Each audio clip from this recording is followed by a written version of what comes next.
We are here in this community of Cham minority, who represent 10% of the entire population of Cambodia. This community, like other communities, is affected by the recent floods. Up to today, in the past 2 weeks, over 100 people have been killed by the floods, and over 1 million families have been affected. Hundreds and thousands of hectares of rice fields have also been affected. What is the cause of this climate change? For Cambodia, in Cambodia, is this the deforestation widespread? This policy of economic land concessions of 99 years of land and forests given to concessions have affected the climate and have brought to us this misery of the people. The policy of the Cambodian government of economic land concessions affecting in just deforestation alone 1 million hectares of forest. Some of them are protected areas of the forest. Now, the root cause is known. The effect of climate change is right here in front of you. Who should be responsible for this? The government, including the village chief, the commune chief, the district chief, the governor himself. But no one has come to this village for the past 2 weeks. We are talking to women who have lost their daily income. One woman was saying that she is a fisherwoman, fisherfolk. On a day, she makes at the maximum $5.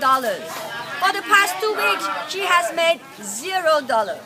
On top of that, she has to pay a debt of up to she has $1,000 of debt, paying an interest rate of 3% per year. On top of this economic impact on the very poor, we have to think about public health. We have to think about the short-term effect. We are also talking already about women and children who have lost their parents, who have lost their livelihood, and already they're talking about moving to Thailand, looking for work anywhere. So the migration, the forced migration, is another impact of economic impact of floods. Up to today, we have seen no presence of the Red Cross. The governor has not come here.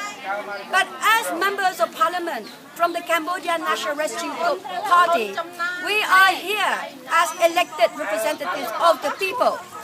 What we are going to say is not just about the climate change, but we have to talk to the microfinance institution, talk to the people who are in charge. We think that for the next 3 to 6 months, the monthly payment should be stopped for 6 months. The interest rate should not be counted. We think that it is the government which we think has not been, is a government that is not legitimate, but it's a government that wants to maintain power. What kind of government is this? If this type of poverty, abject for poverty, that is the result of a policy that kills the poor, continues to be a policy of the same government. That's why we, the members of the Cambodian National Rescue Party, are not willing to go sit in the National Assembly. We want change. The people want change. And for the next step of our action is to continue to come, to talk to the people, to encourage them to take the microphone and speak up so that they can speak on their own and live above fear. So that the democratic process that we are trying to push through protest, by going through we have to change this, in order for Cambodia to move forward.